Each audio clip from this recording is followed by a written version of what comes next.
Good evening সবাইকে। আজ হলো 10 আগস্ট সোমবার। আজকের সন্ধ্যার বিশেষ বিশেষ খবর হলো 12 দফা দাবিতে শিলচরে শ্রমিক কৃষকদের আইন অমান্য আন্দোলন, বিক্ষোভে উত্তাল শহর। সারা দেশের সঙ্গে সঙ্গতি রেখে আজ শিলচরে 12 দফা দাবিতে আইন অমান্য আন্দোলন ও বিক্ষোভ কর্মসূচি পালন করল সিটু, সারা ভারত কৃষক সভা ও কৃষি শ্রমিক ইউনিয়ন। কর্মসূচিকে ঘিরে কাছাড় জেলার বিভিন্ন প্রান্ত থেকে সহস্রাধিক শ্রমিক ও কৃষক শিলচরের নরসিংটুলা ময়দানে জড়ো হন।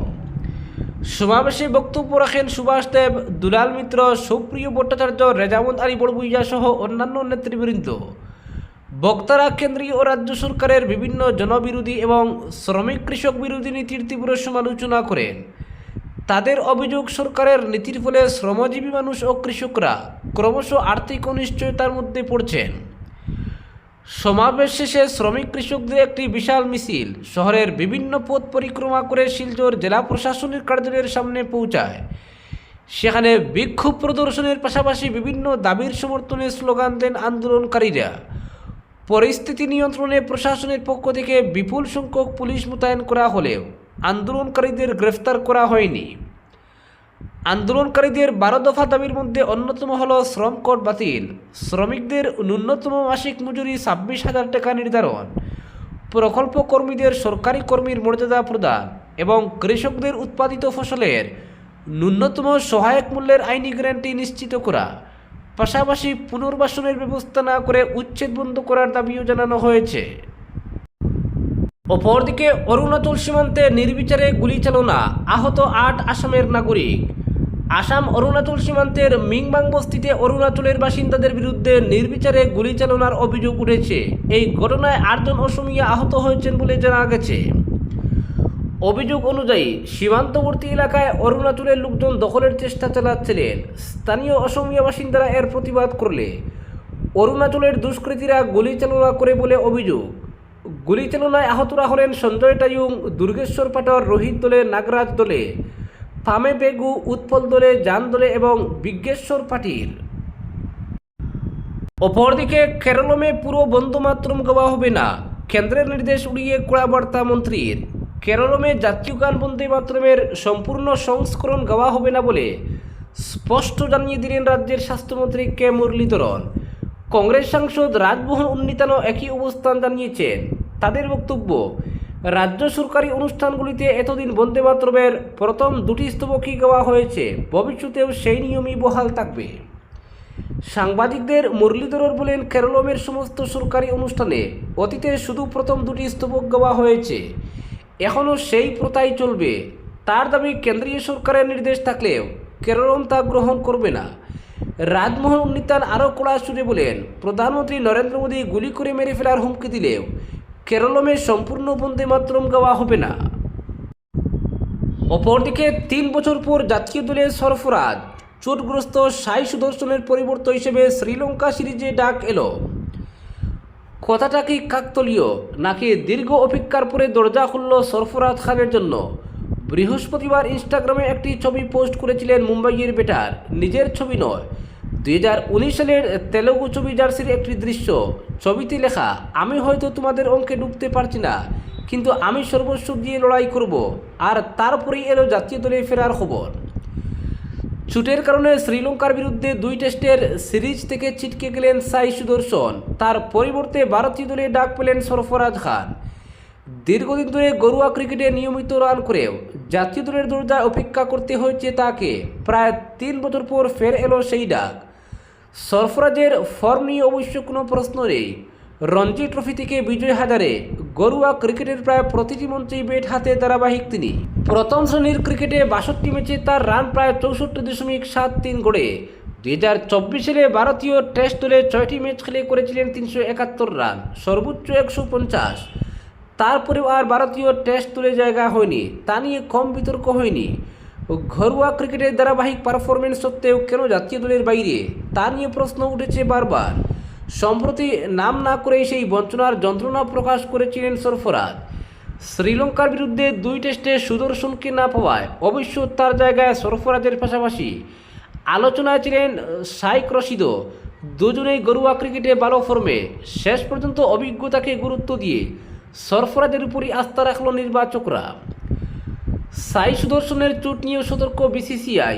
সাম্প্রতিক সময়ে তারকা ক্রিকেটারদের চোট নিয়ে বোর্ডকে একাধিকবার প্রশ্নের মুখে পড়তে হয়েছে।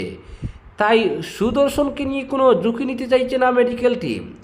আর সেই পরিস্থিতিতেই সরফরাজের সামনে খুলে গেল জাতীয় দলের দরজা।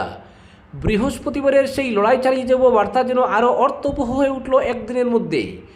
দীর্ঘ অপেক্ষার পরে ফের ভারতীয় জার্সি গায়ে ছাপানোর সুযোগ পেলেন মুম্বাইয়ের ব্যাটার। এখন তার সামনে একটাই চ্যালেঞ্জ, সুযোগটা কাজে লাগানো।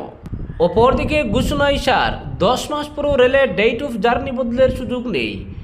নিখরচা ট্রেনের কনফার্ম টিকিটের যাত্রার তারিখ পরিবর্তন করতে পারবেন সাধারণ রেলযাত্রীরা। গত অক্টোবরে এ সংক্রান্ত ঘোষণা করেছিল রেল মন্ত্রক। এমনকি রেলমন্ত্রী অশ্বিনী বৈষ্ণব স্বয়ং তারপর বিভিন্ন সময় এ ব্যাপারে সুনির্দিষ্ট আশ্বাস দিয়েছিলেন। কিন্তু ঘোষণার প্রায় 10 মাস পরেও এ সংক্রান্ত বিষয়ে পদক্ষেপ করতে ব্যর্থ হয়েছে রেল মন্ত্রক। অন্তত এমনই অভিযোগ করছেন রেলযাত্রীদের একটি বড় অংশ। তাদের অভিযোগ, অনলাইনে টিকিট কাটার পর প্রয়োজন হলেও আর পাল্টানো যাচ্ছে না ডেট অফ জার্নি। এখনও পর্যন্ত এর একমাত্র উপায় হলো পুরো টিকিট বাতিল করে ফের নতুনভাবে বুকিং করা। কিন্তু টিকিট বাতিল করলে রেলযাত্রীকে নিয়ম মতোই ক্যান্সেলেশন চার্জ দিতে হবে। অর্থাৎ বিনামূল্যে ডেট অফ জার্নি পাল্টানোর ঘোষণা করা হলেও বাস্তবে গাটের কড়ি গুনতে হচ্ছে যাত্রীকে। আর সেটিও সেই চিরাচরিত প্রথায়। স্বাভাবিকভাবেই রেলের এহেন অব্যবস্থায় ক্ষোভ এবং অসন্তোষ বৃদ্ধি পাচ্ছে। টিকিট বুকিংয়ের পর একাধিক কারণে যাত্রার তারিখ পরিবর্তনের প্রয়োজন হয়। এক্ষেত্রে ক্যান্সেলেশন ফি দিয়ে পুরো টিকিট বাতিল করে পুনরায় নতুন বুকিং করা অনেকের পক্ষেই সম্ভব হয় না। তাছাড়া নতুন টিকিট বুকিং করলে কনফার্ম আসন যে মিলবে তারও কোনো নিশ্চয়তা নেই। জানা যাচ্ছে গত 19 জুলাই রেলের কাছে লিখিত অভিযোগ জানিয়েছিলেন মধ্যপ্রদেশের বাসিন্দা জনৈক চন্দ্রশেখর গৌড়। গত 30 জুলাই রেল বোর্ডের এক্সিকিউটিভ ডিরেক্টর শিবেন্দ্র শুক্লার কার্যালয় থেকে তাকে একটি জবাব দেওয়া হয়। রেল বোর্ড জানিয়েছে যে বিষয়টি নথিভুক্ত করা হয়েছে, এ ব্যাপারে প্রয়োজনীয় পদক্ষেপ করা হবে। অর্থাৎ ঘোষণার প্রায় 10 মাস পরেও উপযুক্ত ব্যবস্থা গ্রহণের আশ্বাসই দেওয়া হচ্ছে। অপরদিকে নেশায় মত্ত ক্লাসেই মলত্যাগ প্রধান শিক্ষকের, পরিষ্কার পড়ুয়াদের দিয়ে। মদ্যপ অবস্থায় স্কুলে আসা, ক্লাস না নেওয়া, স্কুল চত্বরে মলত্যাগ করে সেই মল পড়ুয়াদের দিয়ে পরিষ্কার করানো সরকারি প্রাথমিক স্কুলের এক প্রধান শিক্ষকের বিরুদ্ধে এমনই ভয়াবহ অভিযোগ উঠেছে মধ্যপ্রদেশে। ঘটনাকে কেন্দ্র করে চাঞ্চল্য ছড়িয়েছে মাইহার জেলার আমাউরা প্রাথমিক বিদ্যালয়ে। অভিভাবক ও গ্রামবাসীদের অভিযোগের ভিত্তিতে ইতিমধ্যেই প্রধান শিক্ষককে সহজ নোটিশ দেওয়া হয়েছে। তাকে সাসপেন্ড করার সুপারিশও পাঠানো হয়েছে শিক্ষা দফতরের কাছে। শিক্ষকের বিরুদ্ধে অভিযোগ, কোনোদিনই নির্দিষ্ট সময়ে স্কুলে আসেন না, দুপুরের দিকে আসেন, নিয়মিত ক্লাস হয় না, মিড ডে মিলও ঠিকমতো পায় না পড়ুয়ারা, ওরা পড়াশোনা না করে ঘুরে বেড়ায়। পড়ুয়াদের দিয়ে উনি স্কুল ঝাড়ু দেওয়ান, জল বইয়ে আনেন।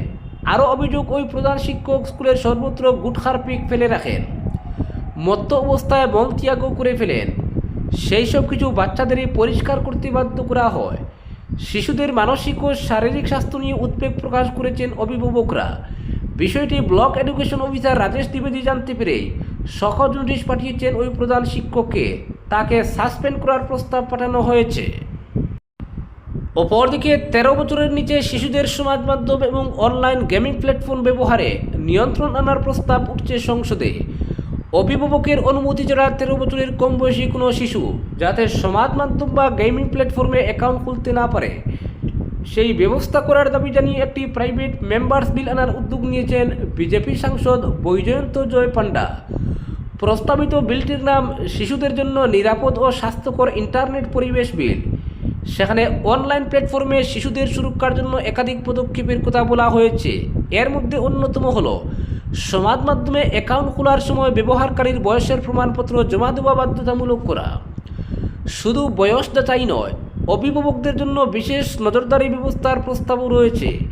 বিলটি কার্যকর হলে সমাজ মাধ্যম ও গেমিং সংস্থাগুলিকে এমন একটি আলাদা ব্যবস্থা তৈরি করতে হতে পারে যার মাধ্যমে অভিভাবকরা তাদের সন্তানদের অনলাইন কার্যকলাপ সম্পর্কে নজর রাখতে পারবেন। বিলটি সংসদে পেশ করার কথা ছিল, কিন্তু অধিবেশন মুলতবি হয়ে যাওয়ায় তা সম্ভব হয়নি। আগামী সপ্তাহে ফের বিলটি পেশ করার চেষ্টা করা হবে বলে জানা গিয়েছে। একই সঙ্গে কৃত্রিম বুদ্ধিমত্তার অপব্যবহার রুখতে পৃথক একটি বিল আনার পরিকল্পনাও রয়েছে বৈজয়ন্ত জয় পান্ডার। তবে এই প্রস্তাবটি এখনও সরকারি বিল নয়, প্রাইভেট মেম্বার্স বিল হিসেবে কোনো সাংসদ নিজের উদ্যোগে এমন প্রস্তাব সংসদে আনতে পারেন। ফলে এই বিল শেষ পর্যন্ত আইন হবে কিনা তা নিয়ে সংশয় রয়েছে। স্বাধীনতার পর থেকে হাতে গোনা কয়েকটি প্রাইভেট মেম্বার্স বিলই শেষ পর্যন্ত সংসদে পাশ হয়ে আইনে পরিণত হয়েছে। শিশুদের সমাজ মাধ্যম ব্যবহারের সময়সীমা নির্ধারণ নিয়ে অবশ্য ইতিমধ্যেই বিভিন্ন মহলে আলোচনা শুরু হয়েছে। কর্ণাটকে 16 বছরের কম বয়সীদের সমাজ মাধ্যম ব্যবহারে নিয়ন্ত্রণ আনার উদ্যোগ নিয়েছে রাজ্য সরকার। সেই প্রস্তাব দ্রুত বিধানসভায় পেশ ও পাশ হতে পারে বলে জানা গিয়েছে। এদিকে অনূর্ধ্ব 16 কিশোর কিশোরীদের সমাজ মাধ্যম ব্যবহারের ক্ষেত্রে অস্ট্রেলিয়ার মতো কঠোর নিয়ম ভারতে চালু করা যায় কিনা তা নিয়েও মাদ্রাজ হাইকোর্টের পর্যবেক্ষণ সামনে এসেছে। আজকের বিশেষ সংবাদ এখানেই সমাপ্ত।